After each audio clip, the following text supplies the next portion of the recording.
My name is Wesley Skeeto. I'm a mitigation forester for North Carolina Forest Service. I handle the western 50 counties of the state. Here today to look at some of the work that's been done around our mountain training facility here in Crossnore, North Carolina. Hi, I'm Jonathan Hartzell with Blue Ridge Resource Conservation and Development, a local nonprofit. We work closely with the North Carolina Forest Service and other partners to help communities learn how to reduce their wildfire risk. As you can see here with the metal around it, there was some stone put down as a barrier around this building. You know, that first 5 feet or so coming out is what we really want to pay the most attention to when we're dealing with inorganic mulch versus something like pine straw that's going to burn like the dickens. You really want to control your landscape selections, what kind of plants you put down.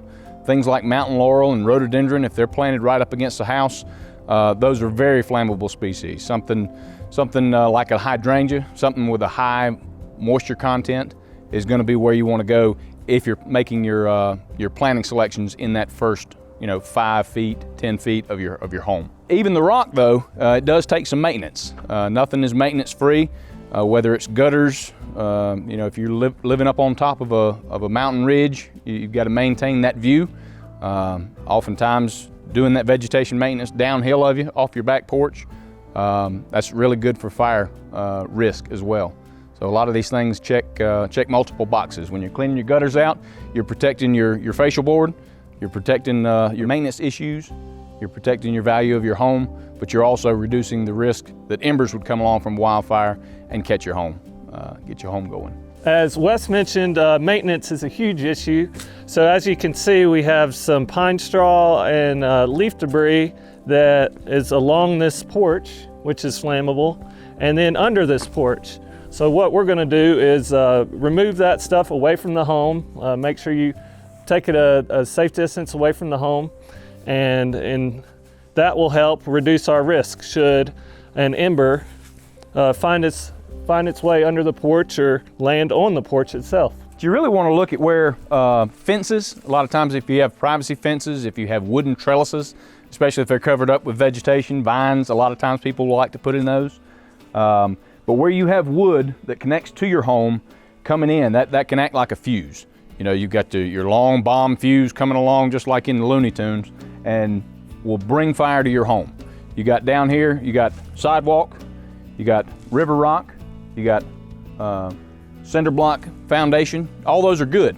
But if you've got something like this where an ember can get started in these leaves, get the deck on fire and travel it up to your home, you're really giving that fire a shortcut. So we want to make sure to keep all this blown out. So with a wooden construction home, especially one made out of rough sawn lumber, you got all kind of nooks and crannies for those wildfire embers to get into. You've got some remodel construction that was done here when this deck was built. You got these 2 stoops going onto the back porch and into the kitchen door there. So really want to get these sealed up. We'll demonstrate that at a future time. But right up here, you've got a lot of cracks, a lot of places that embers can get into. You can use caulk. You can use that great stuff, just depending on how important aesthetics are to you. But you can get a lot of those nooks and crannies sealed up, especially back behind here. The way these are rough and the way you've got these small pieces, typical when Boy Scouts build a campfire, you start with small and you get bigger, and that's what you've got looking at you right here. So when your home has this type of construction, these are things you really want to keep in mind. So last time we were visiting this home, the bottom of this porch was exposed, and as part of our recommendation, we added some screen. This is greater than 1/8 inch screening, and we recommend at least 1/8 inch. And this keeps out leaf debris, woody debris, pine needles, and also helps with just general maintenance of your house. Keep stuff out, and this will keep ember from going in there and starting any little nests that build up. This is a metal screening, and we also recommend that for any vents along the roof or under the eaves to have that size metal screening to keep those embers from entering into attic spaces or the home itself. We're looking here as you transition from the home out to the woods, kind of that buffer layer there where you want to do these treatments. You know, you got the first 15 feet or so is clear. You got your horseshoe pit here. But then as you get into where I'm standing now, if you look down the hill, the rhododendron thicket that you're looking at, that was right up to where I'm standing now. So really very little defensible space. We used a masticating machine owned by the North Carolina Forest Service to come in here and knock a lot of this rhododendron down, grind it up, you know, get that reduced. We did leave, if you look over here, a couple of mountain laurel individuals. Nothing wrong with individuals, even though they're within that 30 feet of the house. They're spaced out. They've been elevated a little bit. You took some of the lower limbs off, and they're spaced out. So you don't have a fire moving through. What we're looking at down here is really going to be a flaming front. It's just going to be rolling through there. When the fire gets through there, and now all you've got is hardwood and pine litter here, you know, your fire is going to be on the ground. It's going to be much lower intensity, and your home's going to be in better shape because of it. Firewood piles is another thing that we talk about. You see here some of the mastication I was talking about. There was some individual trees taken down, and they made a firewood pile here. But we're in excess of 30 feet from the house. It's a key. You don't want any combustibles. You don't want propane, gas tanks. You don't want accumulations of firewood. Anything that's really going to serve as a concentrated source of fuel for an approaching wildfire, you want to keep all those at least 30 feet from the home. Last time we were out here, we had a propane tank pretty close to the home that was not being used. So since that time, that tank's been removed and that potential hazard has been removed from the equation. But next we're going to work on blowing these leaves away from the home, blowing the leaves and pine needles off the roof, and just cleaning up around the home to make sure there's no fine fuels next to the home. So as you can see where this house is located, we're surrounded by forest. We have a lot of pine trees that give off pine needles. We have deciduous trees that give off leaves. So on this roof, a lot of leaves and pine needles accumulate after fall, and also on the ground. So our next steps will be to remove those and clean up around the house and on the roof and reduce the risk. And that's a constant thing that people need to understand, that it's an annual thing. Oftentimes you get so much leaf litter, you have to do it in 3 or 4 trips because it gets so thick. But stay at it and make sure that those flammable materials are away from the home.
So we mentioned the mastication.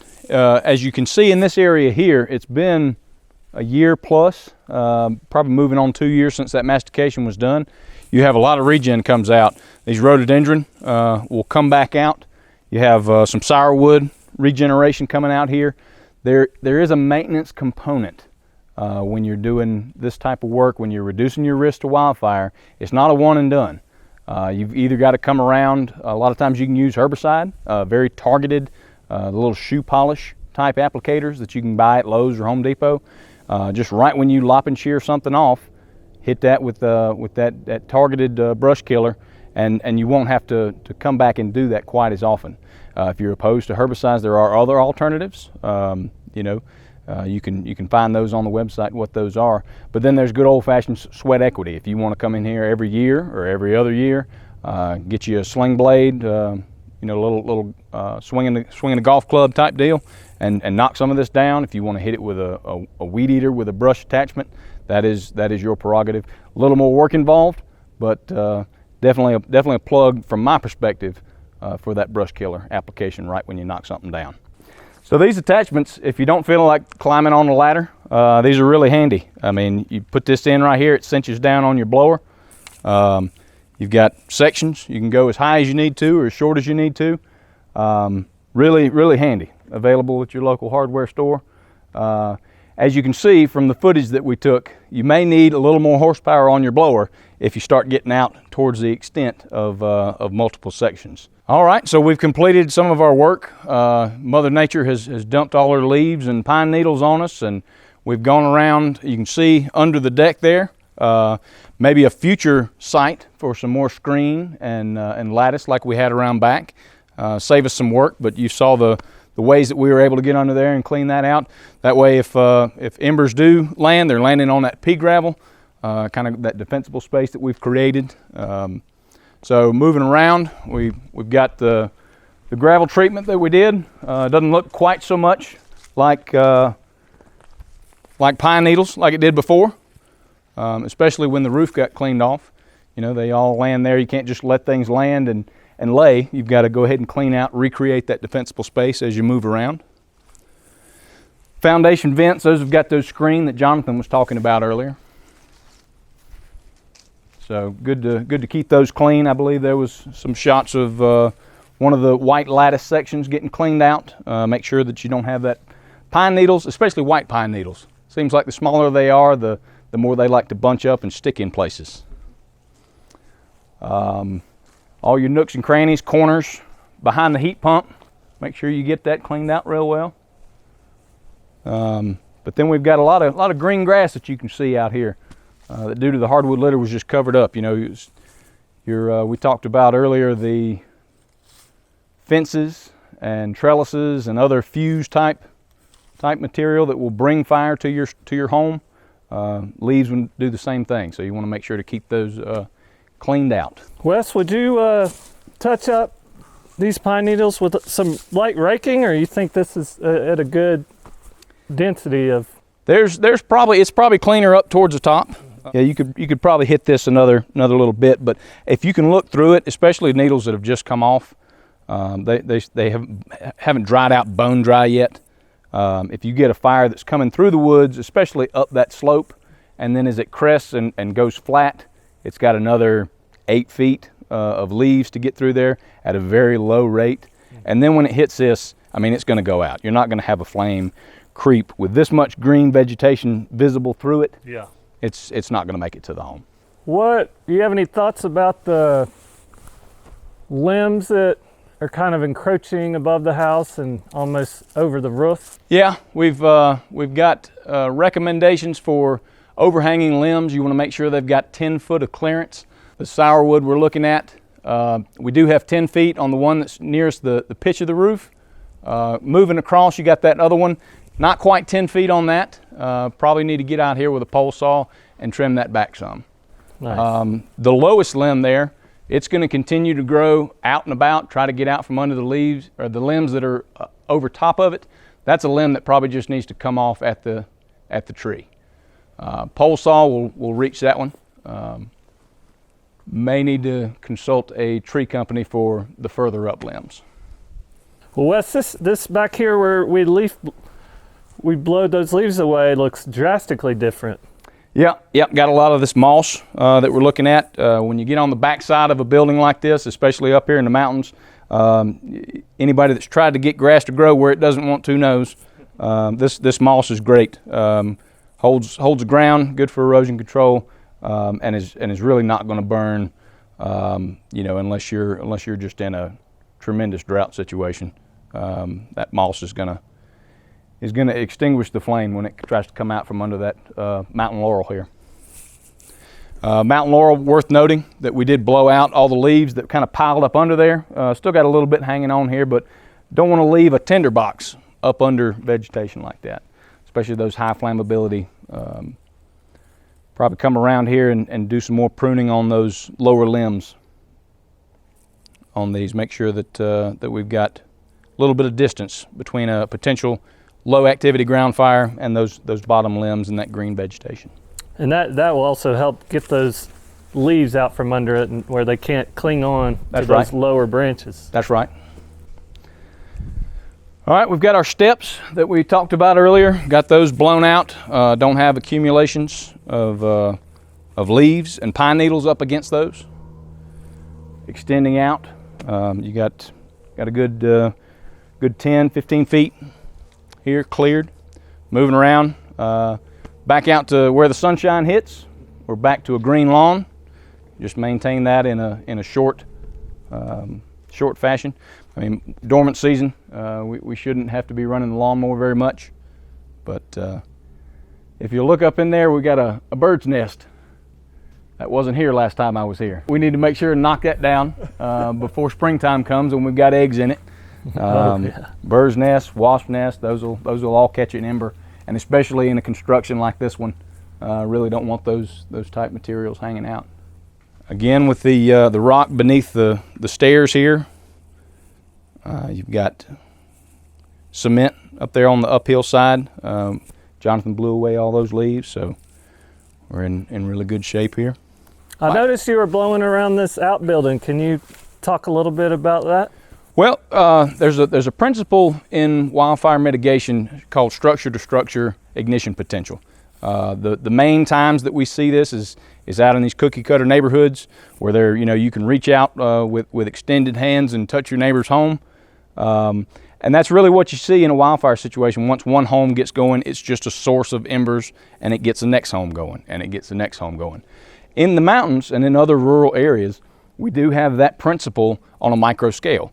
You can treat your home, you can be home hardened, you can have defensible space, you can be in great shape, but if you've got that shed that's sitting back in the woods edge, or you've got this barbecue grill here, you're reintroducing another source nearby that if it gets going, say it's storing firewood, storing lawnmowers, what have you, if that gets going, it's throwing embers on your house just as much as if you didn't do a thing. So blowing out around those, kind of getting some defensible space behind those woodside sheds.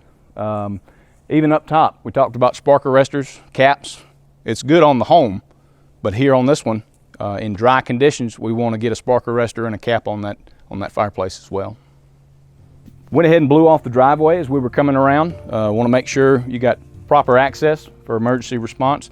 A lot of rural areas, you get this heavy white pine needle layer coming down, it'll slap cover up your driveway. And if it doesn't stand out already, if you just got rhododendron coming up and down both sides of your driveway, it's going to be hard to see.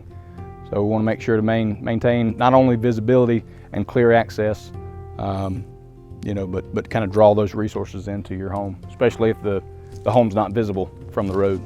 Well, thanks, Wes. This has been really educational and learned a lot, and really appreciate this partnership to help folks learn how to reduce their risk around their homes and property. Yep. I really enjoy working with the RC&Ds. Y'all are great partners in reducing wildfire risk in these communities. Appreciate y'all joining us today, learning about some of these mitigation practices, creating defensible space, taking home hardening measures, and just all around maintenance. It's a never-ending process. Every year, Mother Nature gives you a little bit to deal with, and and you've got to keep it in check, keep fire at bay. So thanks for joining us. For all the things we've talked about today, plus more, we've got grant opportunities. You can go to our website. North Carolina Forest Service has a wildfire mitigation website. It's www.resistwildfirenc.org.